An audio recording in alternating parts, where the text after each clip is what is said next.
Hello, and welcome to the National Museum of the American Indians Professional Development Series, Giving Thanks, Telling More Complete Narratives in Your Classroom.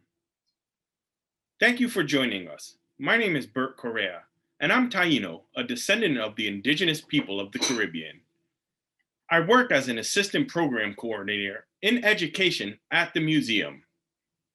Giving Thanks, Telling More Complete Narratives in Your Classroom is a free two-part webinar series designed for education professionals who teach about Native Americans during the month of November and beyond.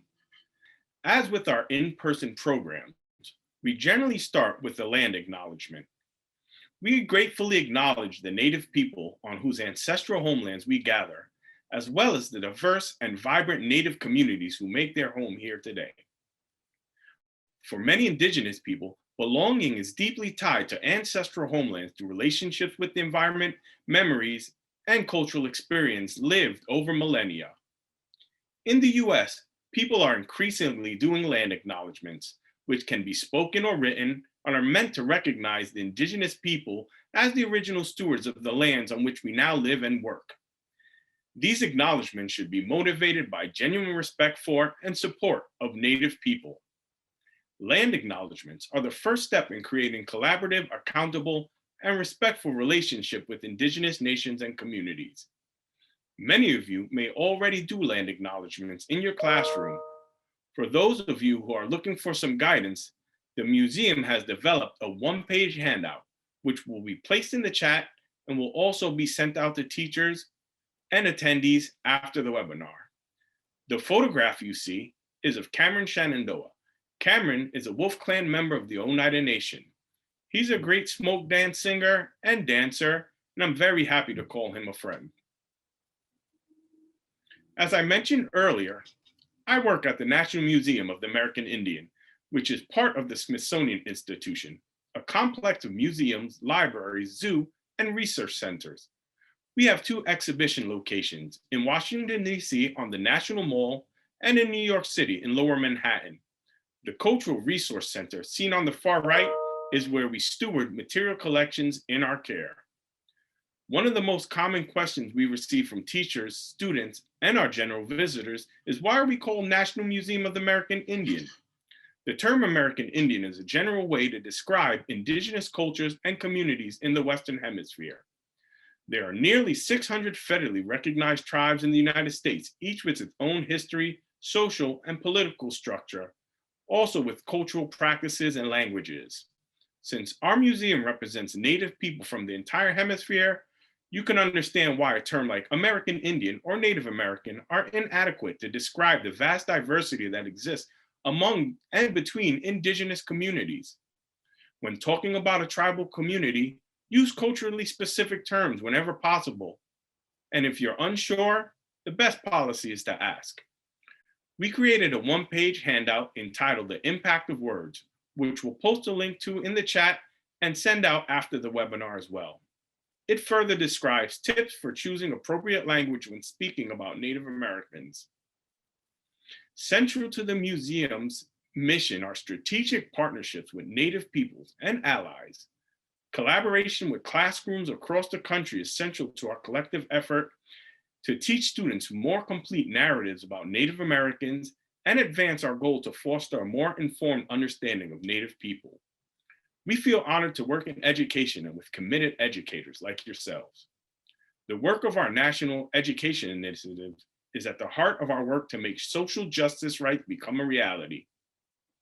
Native Knowledge 360, our museum's national education initiative, is our effort to Native narratives, more comprehensive histories, and accurate information to enlighten and inform teaching and learning in K through 12 classrooms. NK360 challenges common assumptions about Native peoples, offers and views that include not only the past, but also the vibrancy of Native peoples and cultures today. At this time, I want to introduce my colleague Renee, who is the Teacher Service Coordinator at the museum, where she designs and delivers curriculum and a variety of educational programs. She'll take it from here. Thank you, Bert, and thank you to all the teachers who are joining us tonight. We're so pleased to have you.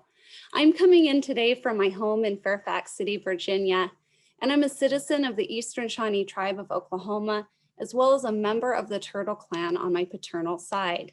On my mother's side, I'm Ukrainian and English. If you attended last week, we practiced some possible strategies for your classroom, and we also discussed ways to add more complete narratives to your teaching about Thanksgiving. So go ahead, and if you were here last week, I want to encourage you to just use the chat for a minute and talk about some of the strategies we discussed as we move on to our next slide. So here's some approaches for rethinking Thanksgiving that we discussed last week. We shared some books and resources that are created by Native people and mentioned bringing in Native voices into your classroom. We talked about being culturally specific where possible. We include materials that show present day people and discuss contemporary issues, feature materials and share materials that describe a diversity of Native experiences. And some of you might even find a way to incorporate a land acknowledgement into your classroom. I had a couple of people share their own strategies and ways that they're doing this new practice in their classrooms. So that was really great to hear the feedback from all of you. Thank you. And to go back to this idea of bringing Native voices into your classroom and into your teaching, that's why I'm particularly excited tonight to introduce you to our presenter for this evening, Marissa Corman Manitowabi. She's from the Seneca Nation, and she has trained and worked in design and museum fields for many, many years. She earned a BFA in product design from Parsons School of Design and a master's degree in museum education from Bank Street in New York City. She was raised and trained in progressive education with lifelong involvement in hands-on activities. Marissa creates engaging experiences for children that foster learning informed by Indigenous knowledge. While I went to her website, I also found a wonderful blog that I encourage you to check out, and it provides creative craft activities during the quarantine for additional inspiration. So it's my great pleasure to welcome Marissa Manitowabi for tonight's program. Thank you. Nyawe skano gagoego, Marissa Manitowabi ni giason, ongwe onwe ka. Onondoaka ongwe onwe niya age nyongwayo. And what I said was, my name is Marissa Manitowabi. I am Seneca of the Deer Clan. And I'm an enrolled member of the Seneca Nation. And as a matrilineal people, we inherit both our native nations and our clans from our mothers. I also have Mexican and Anglo ancestry. And I grew up in New Jersey and lived in New York City for a long time. So all of that experience shapes my worldview. Central to my belief system about the teaching about Native people is the importance of consultation. So the things that I'll be sharing with you today are those things that I have learned from Haudenosaunee community members and family members from over the years. So whenever I develop new educational materials, I always consult with other Haudenosaunee people extensively to make sure that I'm getting things right and that what I discuss is okay to share with the public. So we'll get started with a little bit of kind of Haudenosaunee 101. Next slide, please. Thank you. So Haudenosaunee literally translates to mean people who build a long house or an extended house. And that's meant both literally and figuratively. Bark longhouses are the type of home that Haudenosaunee people lived in until the 1700s, like the reproduction model that you see here that is from Ganondagan, a site in Victor that has a fully outfitted reproduction bark longhouse. But it also is a metaphor. So the longhouse is meant to represent the whole of the Confederacy. So when you imagine our homelands and you imagine a large figurative longhouse that extends across the Confederacy with the Mohawks all the way to the east, you'll sometimes hear them referred to as the keepers of the eastern door. The Senecas all the way to the west, you'll hear us referred to as the keepers of the western door. So business that had to be conducted within the Confederacy had to enter from either of those doors with people following the proper protocols. And then within that, the umbrella of Haudenosaunee are all the Six Nations that make it up. So you'll sometimes also hear us referred to as the Iroquois or the Six Nations, and that's because we are a political alliance. So if you want to get into studying that, and you could have a whole separate PD and develop, information about that, about the Great Law of Peace and about the formation of the Confederacy. But the end result of it was that you have the original 5 nations that formed together, the Senecas, the Cayugas, the Onondagas, the Oneidas, and the Mohawks, and then later in the 1700s, the Tuscaroras joined. So when we talk about Haudenosaunee, we say that term generally, we are talking about a cultural group. There are commonalities amongst language and dress and various things about the cultures, but we are talking about 6 distinct Native nations that have a political umbrella that unites them. And so to this day, we are the longest continuing traditional indigenous governance system that people still meet in Onondaga. Chiefs from each of the 6 nations meet together to make decisions that affect the Confederacy as a whole. So we can switch to, yes, next slide, please. Great, thank you. So this is the Hiawatha Belt. So people might have some familiarity with wampum. Wampum is our shells, where our most important treaties, things in history, moments of important significance in Haudenosaunee history were codified through wampum. So shells that were carved from Welk and Quahog shells that you can find today if you go along Long Island. That's the sort of environment where that kind of shell thrives, were carved by Native people from the New York State region and traded with Haudenosaunee people and woven into belts that marked significant occasions. And people will say that the words were sort of spoken into the wampum, that knowledge was held within it. So whenever there was a significant occasion like this, there would be a speaker who would stand there with a wampum draped over their arm, and they would recite and talk about the significance of that specific historic event. So one of our most important belts is known as the Hiawatha Belt. And it was created at the formation of the Confederacy. So you'll see this today. It's used almost like a flag. You'll see the symbol of this in association with Haudenosaunee things. And each of those symbols that's within that belt represent one of the original 5 nations.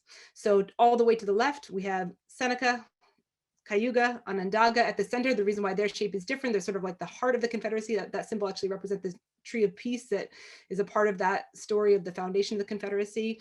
But they're also really, you can think of them as sort of like the capital. You know, that's where these significant political decisions are made, and it's where Tadadaho sits today to be able to watch over the decisions that are made within the Confederacy.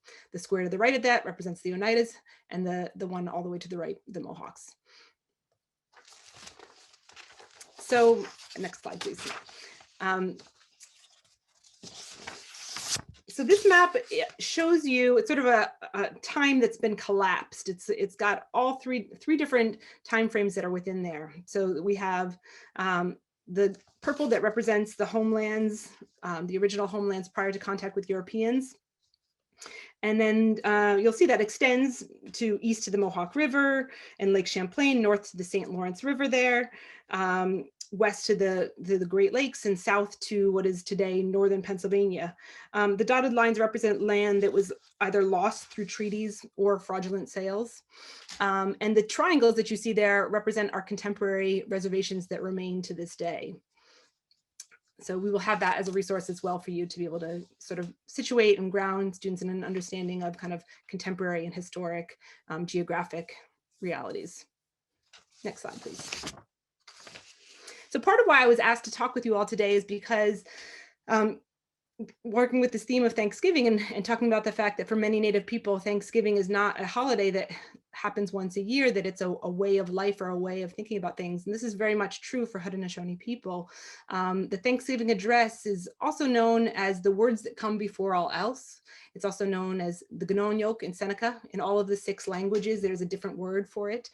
And what it is it's an oration that acknowledges all of the elements of creation, all of the elements of the natural world.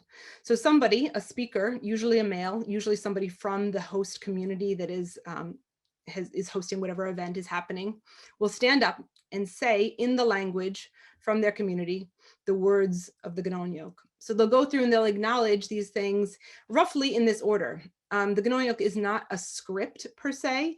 There are general things that are always acknowledged. The sun will always be acknowledged. The moon will always be acknowledged. But communities vary a little bit. There are some places where people will just acknowledge the trees. Other communities specifically acknowledge the maple tree separately. And every speaker who speaks it with their own subtle variations. There are versions that are incredibly complex that can go on for an hour. And there are versions that are simplified for young children to be able to learn and to build upon. So the elements that you see represented here are generally consistent among the different versions of the Thanksgiving address. So one other thing about the Thanksgiving address is that it offers a sense of our interconnectedness with all life. So it's sort of something that sets an understanding of what our position is in the world, where we fit within this web of life. So some people will say that an attitude of gratitude is beneficial for both for mental health and as a sort of a worldview, because it teaches you humility. It undermines entitlement when you understand kind of your interconnectedness to all things that need to exist in this world. So the Thanksgiving address is also a part of this idea that you are setting a tone for something when you're gathering, and that when you acknowledge these things, it's something that everybody who's in the room can agree upon. And especially when it's being used, before a political gathering or other things where there might be some potential conflict, to bring everybody's minds together as one, or to bring people together and as a good mind that people often talk about. This functions in that way because it brings everybody's minds together to something that everybody can acknowledge and agree upon. Next slide, please. So I'm just going to say one passage of the Gnawn Yoke in Seneca, and I'm going to specifically focus on kind of our focal point for today about the three sisters. So this section would go, and my version is slightly different from the one that's here, but you'll just sort of listen, you'll hear certain words that are in common. Da onedi and sweheg and wajanoni, Scott Hindwai and Ongwatni Goint, Deatinonyo, Joheko, Da nehodine Ongwatni Go Diauk. So that last line there, that Dana Houdini Neongwatni Go Diauk, that and so then it will be that way in our minds.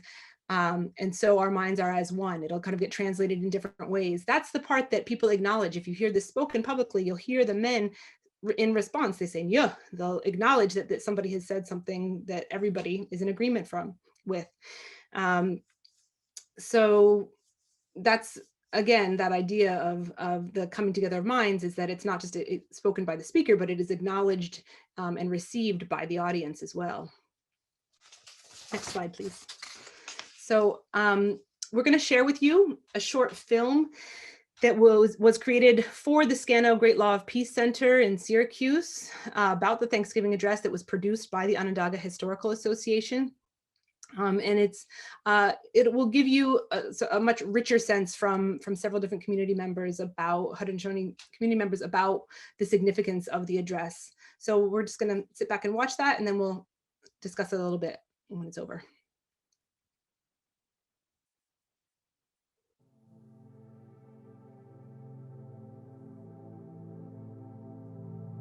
The Thanksgiving address is one of the most important parts of our culture that can be conveyed to the outside world. The Thanksgiving address is an address. It is not a prayer. We are actually, with our language, speaking to those parts of creation and thanking them, and then having the whole gathering send that thanksgiving out to those parts of creation. It lays our relationship to the universe of how we're to behave and how to respect the universe we live in. It's a directive, and it's also a summation of our cosmology. It tells us in the beginning to be respectful and to be thankful. And that's where the idea of Thanksgiving comes in. The Thanksgiving address is such a beautiful oration. I think of it as just this river of words that takes us to an orientation of gratitude. It reminds us to acknowledge that we're not alone in the world, that our very lives are dependent upon the gifts of all of these other beings with whom we share the planet. Any gathering we have, whether it's a large one or a small one, whether it's a meeting of the Council of Chiefs or whether it's ceremony or a clan meeting, the Thanksgiving address is put out before all. One of the parts of it that I think is so powerful is that cadence that says, let us bring our minds together as one. I think we can think about the Thanksgiving address as an example of native science. In a way, it is a listing of all of the elements of the ecosystem. Start with the Ganohanyu, we call the Thanksgiving address. The words before all else. You give thanks for the people around you, that we're all here, and we're healthy, and we're able to be here. And you give thanks for the Mother Earth, all the things that she provides for us. And then we go into the things that the Creator has set down here for us. You're thankful for water, for the corn and all the vegetation, the trees, the sun, we call it our older brother, the moon. To the animals running about, to the berries, the birds, and kindly and respectfully we put our minds together as one and give a great gratitude. So we talk about the soft winds that bring the seasons. When we talk about the thundering beings, the thundering voices, we call our grandfathers, and we call the winds our grandfathers. Personify them, respect them. We love them. And so we continue on in that model of Thanksgiving in our ceremonies throughout the year. Well, the ceremonies are part of the acknowledgement. It all relates to the Thanksgiving address. It all relates to the work that the Creator has put in to Mother Earth. Because we're dependent on everything. That's why we keep our ceremonies going, to say thank you for the gifts of life every day. It takes you to that place of thanksgiving, and everyone has that place where you're feeling that feeling of being grateful for what you have. It's a renewal, it's a continuation. Great authority, great instruction, good values.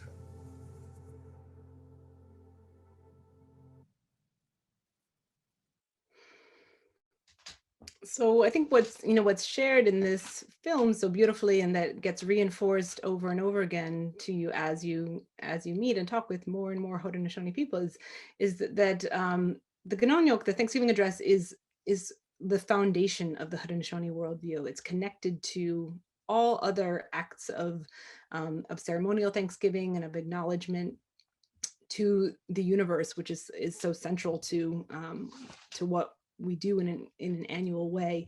And what I really appreciate from the start of the film here, from when you see Frida Jacques here, she's a Turtle Clan mother from Onondaga, is what she's sharing also is that this is something that is okay to teach about, and I think that's something that teachers, non-native teachers, come in all the time with that question, saying, I want to be culturally sensitive, I want to do the right thing, I want to teach the right thing, but I don't either know, I don't have the right resources, I don't have the right contacts to be able to make those kind of assessments and decisions. And that's part of why we are doing this session today. That's why institutions like this do professional development training, because it's true, not every teacher in every classroom is going to have access to the right people to tell you those kinds of things.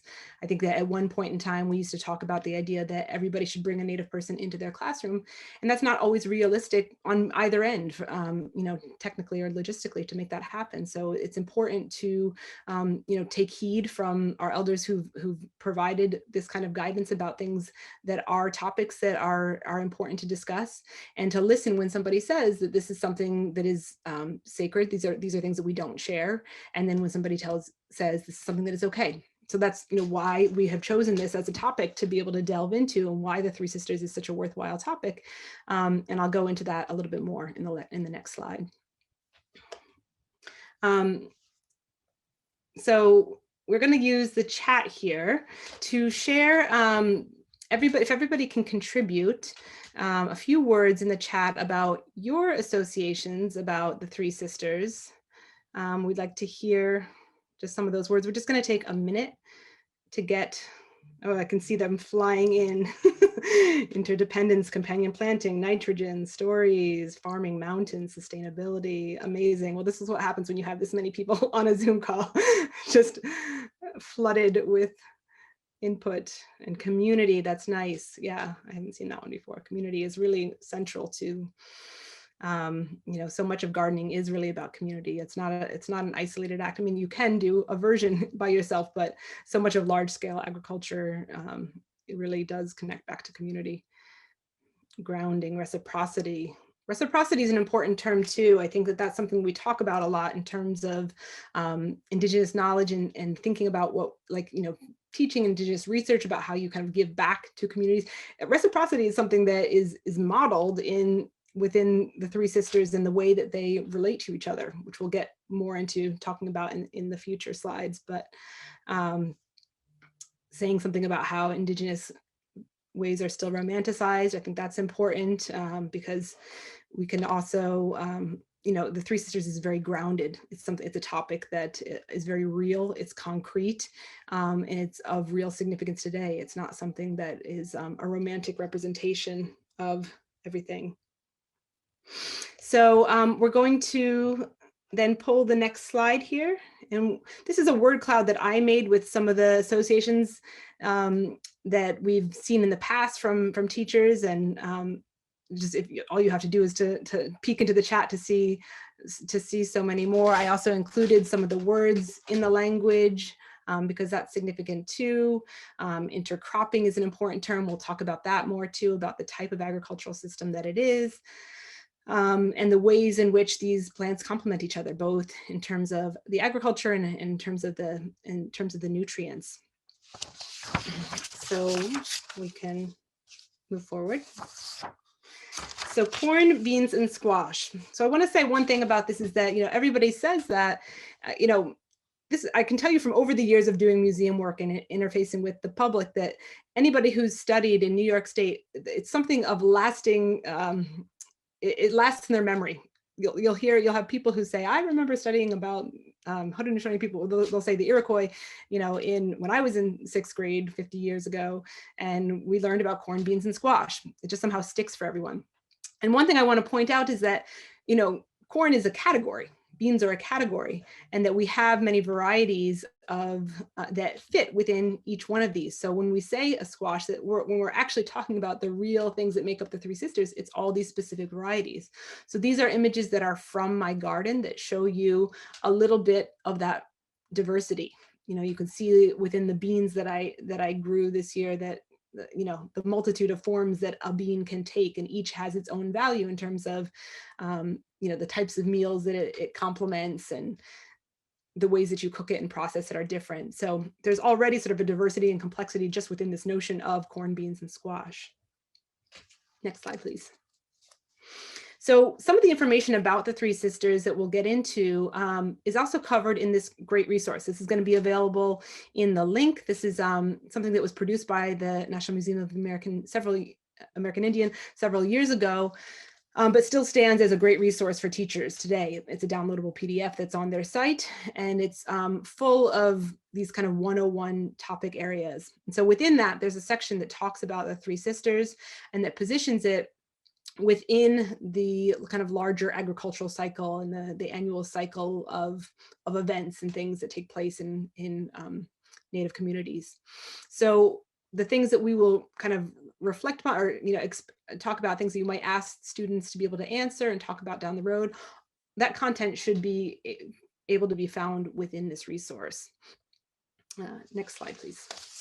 So this here was actually something I created for another program for NMAI a few years back, and it's a felt representation of the Three Sisters, and it's trying to show this relationship of what we describe in that text that's in the guide that was shown there.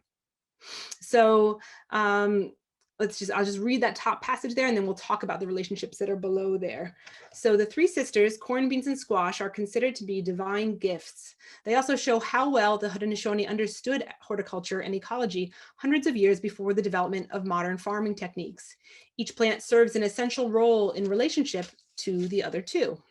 Together, they form a sustainable system that yields a group of crops that itself can sustain the people.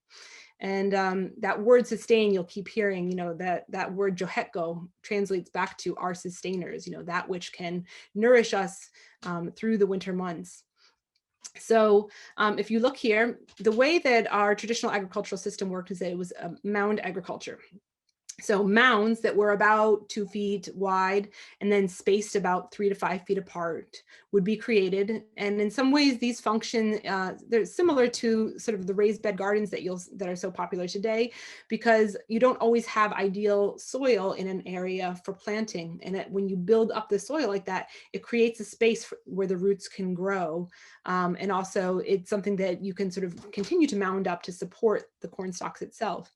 So within that, the corn would be planted first, because you need that to shoot up to be able to create the structure that will then provide the support for the beans. So the corn gets planted first, and you always plant a few seeds of anything, just knowing the variability of how things grow. And sometimes you have to thin things out so you don't overgrow an area, but you would plant maybe 3 seeds of corn. And then the beans get planted around the base of that. And the beans act in they have a relationship in 2 directions there. So the beans go up the corn stalk and use that stalk as a support. Today in gardens, a lot of times you'll see people using stakes or other systems for being able to create a place where a bean can climb. But at the same time, it's fixing nitrogen into the soil. It's actually drawing nitrogen out from the air in through the root system, fixing it into the soil. And that's incredibly important, because corn is a very nitrogen hungry plant. When you see and you drive out into the country and you see people spraying in their fields of corn, oftentimes what they're spraying is nitrogen. And so this is part of what makes it possible for Haudenosaunee communities to stay in one place for sometimes 50 years prior to contact with Europeans and not deplete the soil value, was in part because of this planting system. Then at the bottom there of the mound, the squash leaves would be planted, the squash plant would be planted. And if you've ever seen squash, it likes to take over. It kind of it kind of winds its way around wherever you plant it and takes over. And this is beneficial for the plant, for the other 2 plants, because it acts essentially sort of like mulch.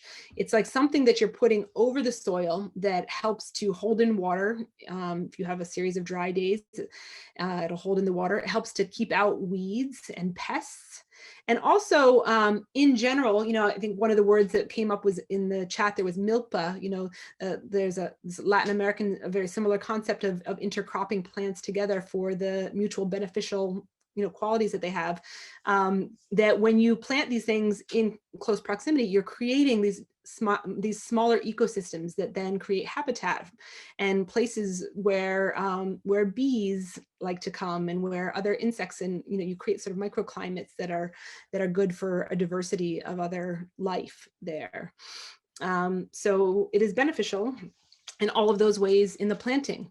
Then on the other end of things, they complement each other in terms of, on the other end, as you're eating them, in the ways that they complement each other nutritionally. So I'm going to read this part here, because I'm not quite as strong on this. It's corn lacks the amino acids lysine and tryptophan, which the body needs to make proteins and niacin. And they both have lysine and tryptophan. So when Europeans came to this country and saw corn and took it to all these other places in the world, they didn't know about the processing that was involved with corn. So part of how we process our corn, and I'll show a little bit of that, talk a little bit more about that on another slide, is that that we process it in wood ash. It's essentially lye, something that's very alkaline, that are basic, something that's it will break down that outer coating of the corn and make it so that it both releases some of its nutritional value and also breaks off that outer hull to release the inner, more edible part of the corn.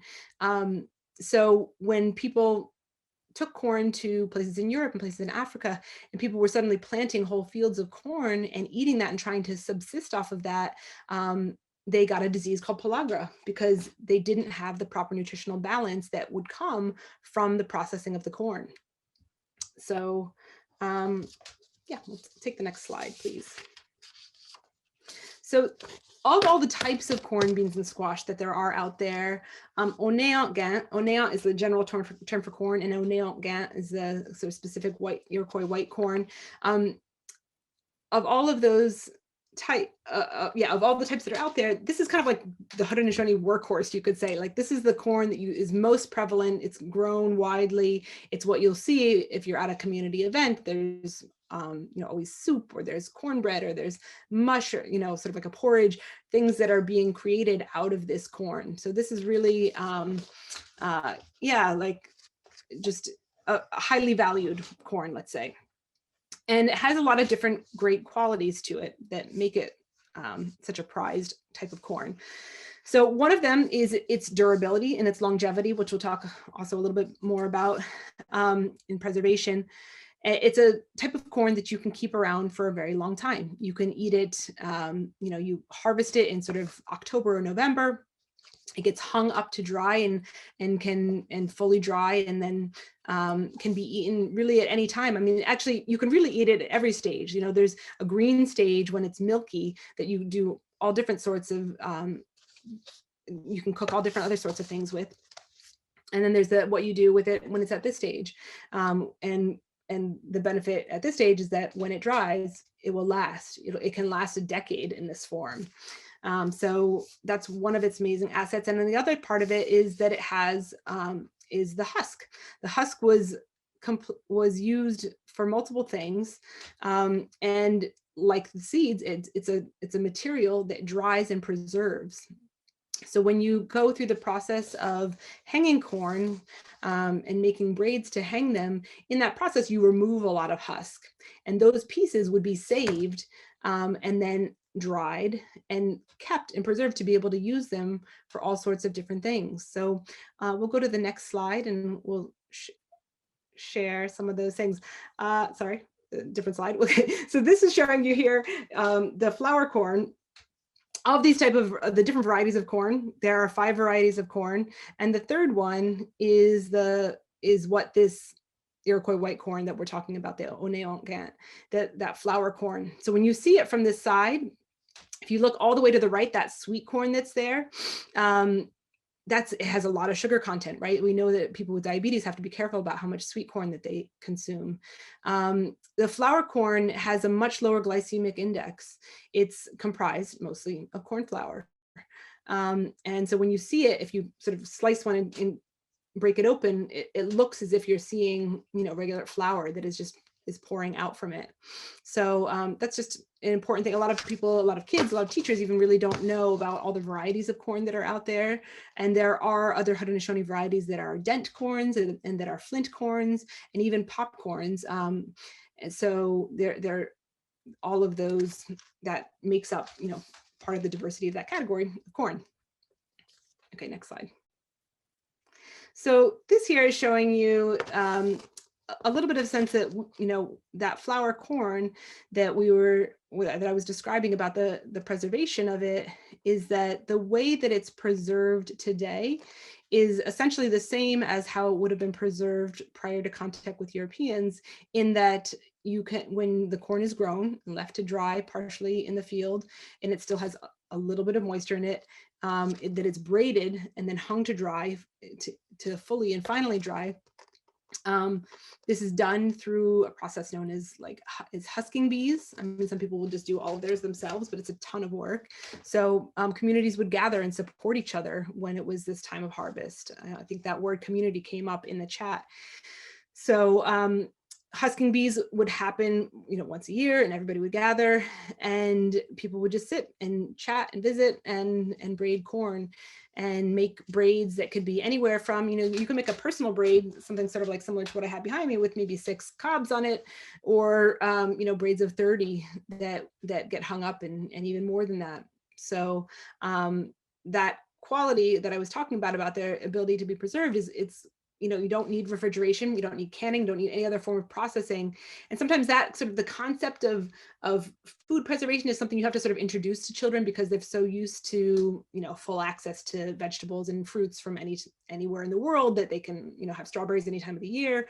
And so the idea that you would have to think about preserving foods in a different way, that becomes an essential part of your understanding and thinking about why these are our sustainers, is because of the fact that even if it was the middle of December and you'd had a year with a very poor hunt, and there was a lack of meat, that you would be able to still have these foods that you could draw from at any time that would sustain you through those long winter months.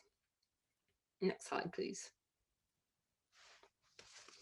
So I wanted to share a little bit about my personal experience with the corn, beans, and squash, and a little bit of my journey with gardening. I started gardening I was living in New York City until 6 years ago. So I had a lot of house plants, but I didn't have a lot of space to do a garden.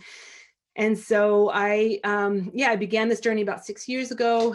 And when I moved out here to Western New York, where I'm much closer to a large number of Haudenosaunee communities, I started traveling through and going to seed exchanges, which is something that happens within communities where people exchange seeds. And that's something that people will ask us sometimes, is whether or not they can have some of the seeds. That is actually something that that people are pretty careful about protecting and not sort of sharing outside of the community. You can get Iroquois white corn processed already. Ganondagan has a white corn project that you can go to purchase corn products that have already been processed into flours and into they've done the lying process already to some of the corn that you can then cook with. But the actual seeds are held within the community. And so, I started going to those and started, gathering a few different little seeds and learning little by little and seeing, and now I'm at a point where I'm kind of growing enough that I can share seeds with other people, and that I've, actually been able to be a part of some different kind of larger scale seed exchanges as a participant.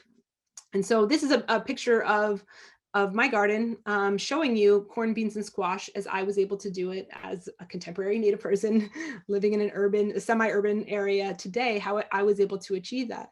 Because part of the reality of the traditional mound agricultural system is that you need a field to do it. Because if you do the math, which is an extension that you could do of these 2-foot mounds and the spacing that's in between them, you need a field. And for corn to be able to pollinate, you need a large quantity of corn. So you need like 50 mounds of corn to be able to have enough for the corn to be able to properly pollinate.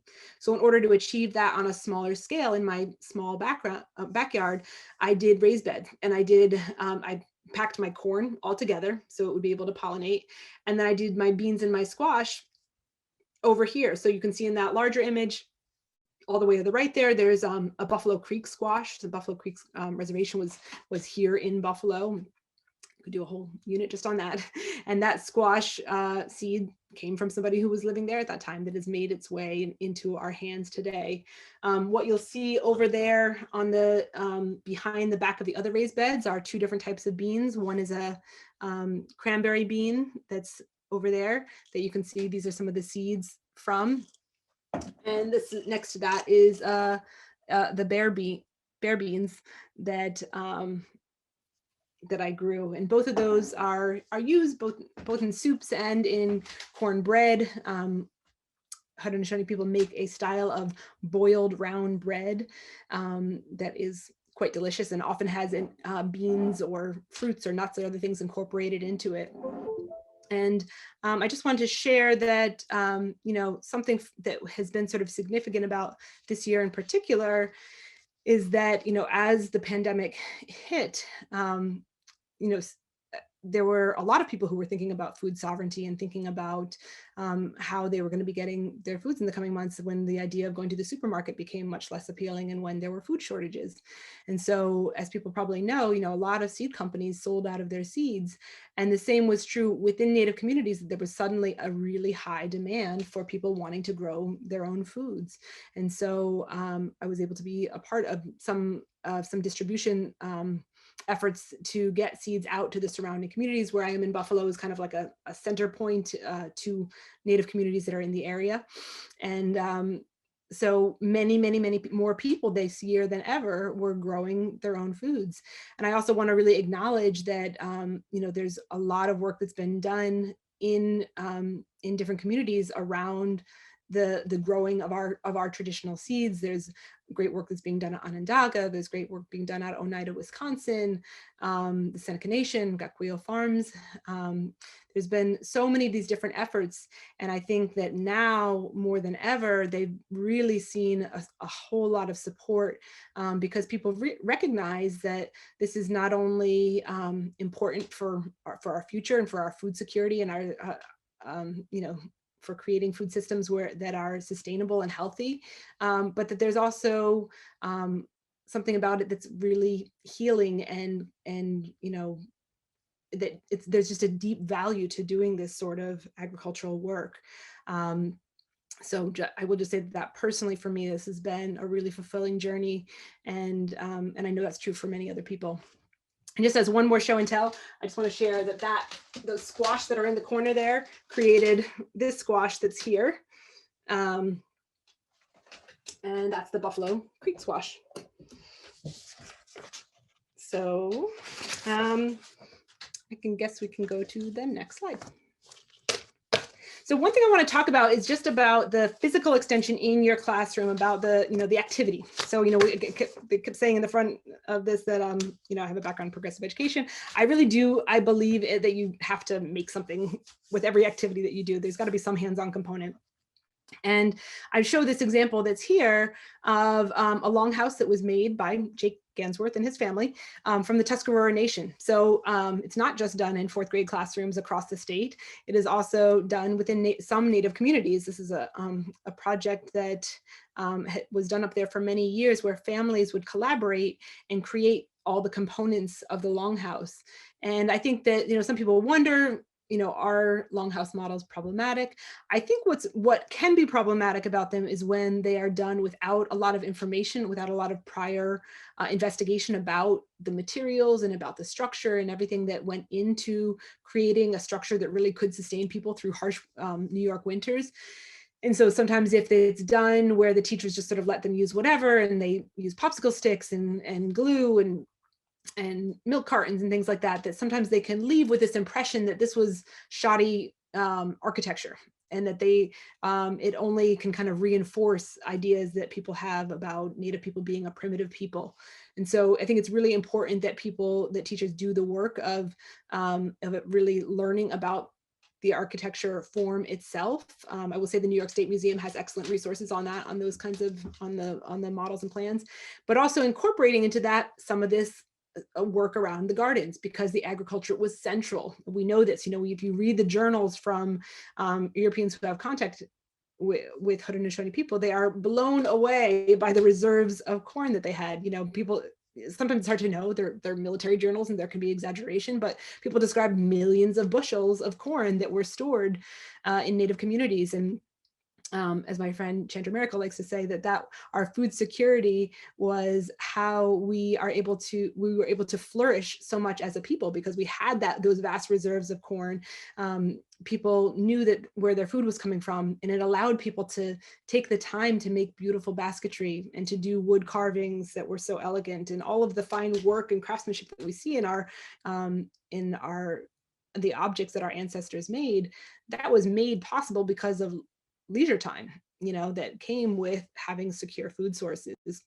So I just think that the possibility of doing a model is something that I would definitely explore in your classroom. Sometimes people will ask too about making figurines to go in these. I'll just throw out that too, that sometimes I will suggest to people to try doing corn husk dolls as something to incorporate there, because you can have sort of another layer of lesson on there, and then it kind of avoids the complexities around representation of Indigenous people, which can also get problematic. Sometimes people will end up putting in plastic figurines with Plains headdresses from Michaels or something, and we want to definitely avoid that. So I'm going to give this as a model, and I'm going to share one more. You can go to the next slide, please.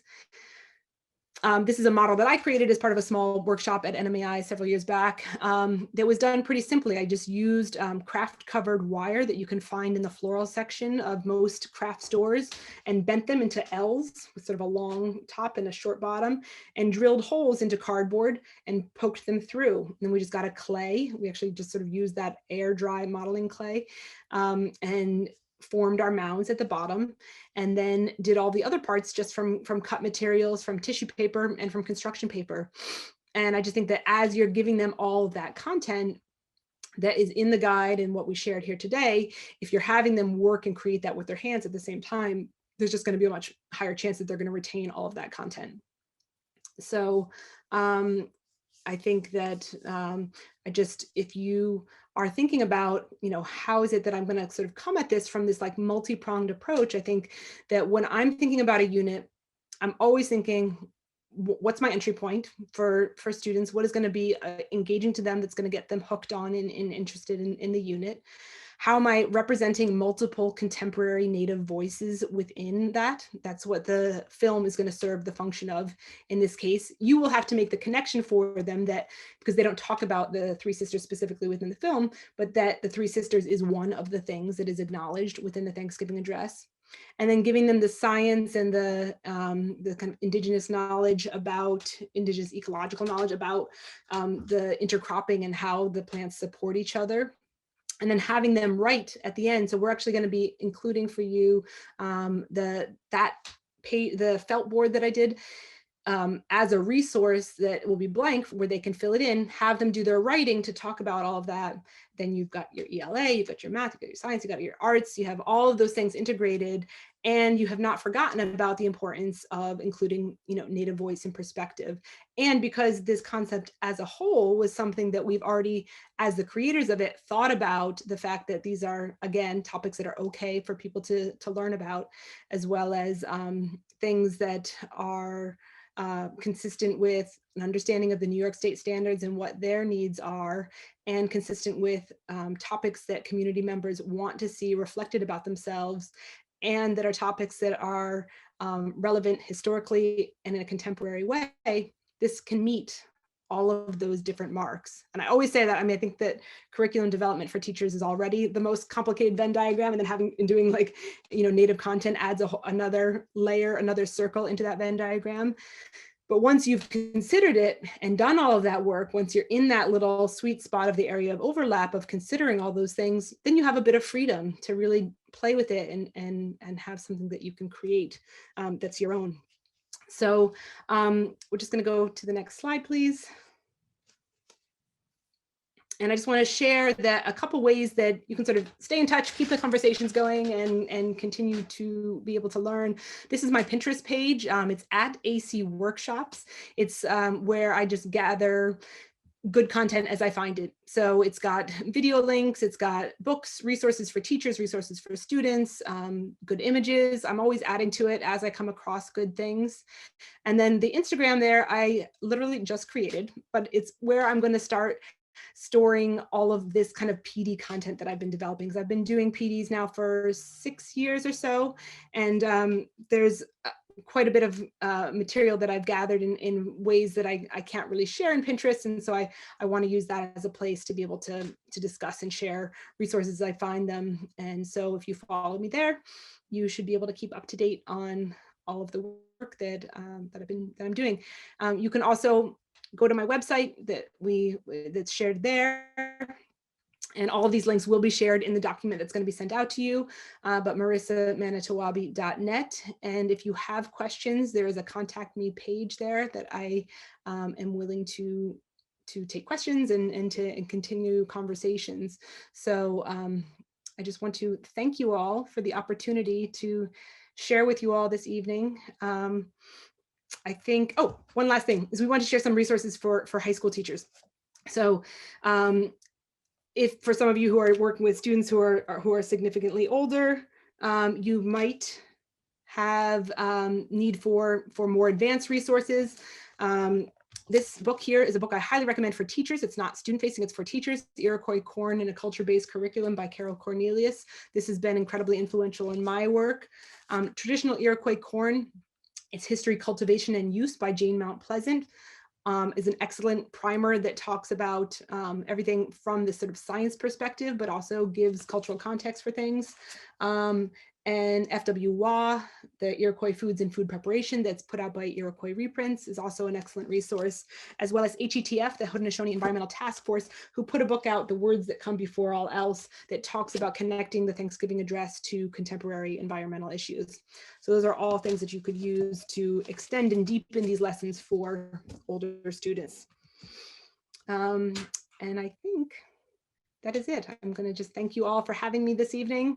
Again, just a pleasure and happy to continue conversations. And I'm going to pass it back to Renee.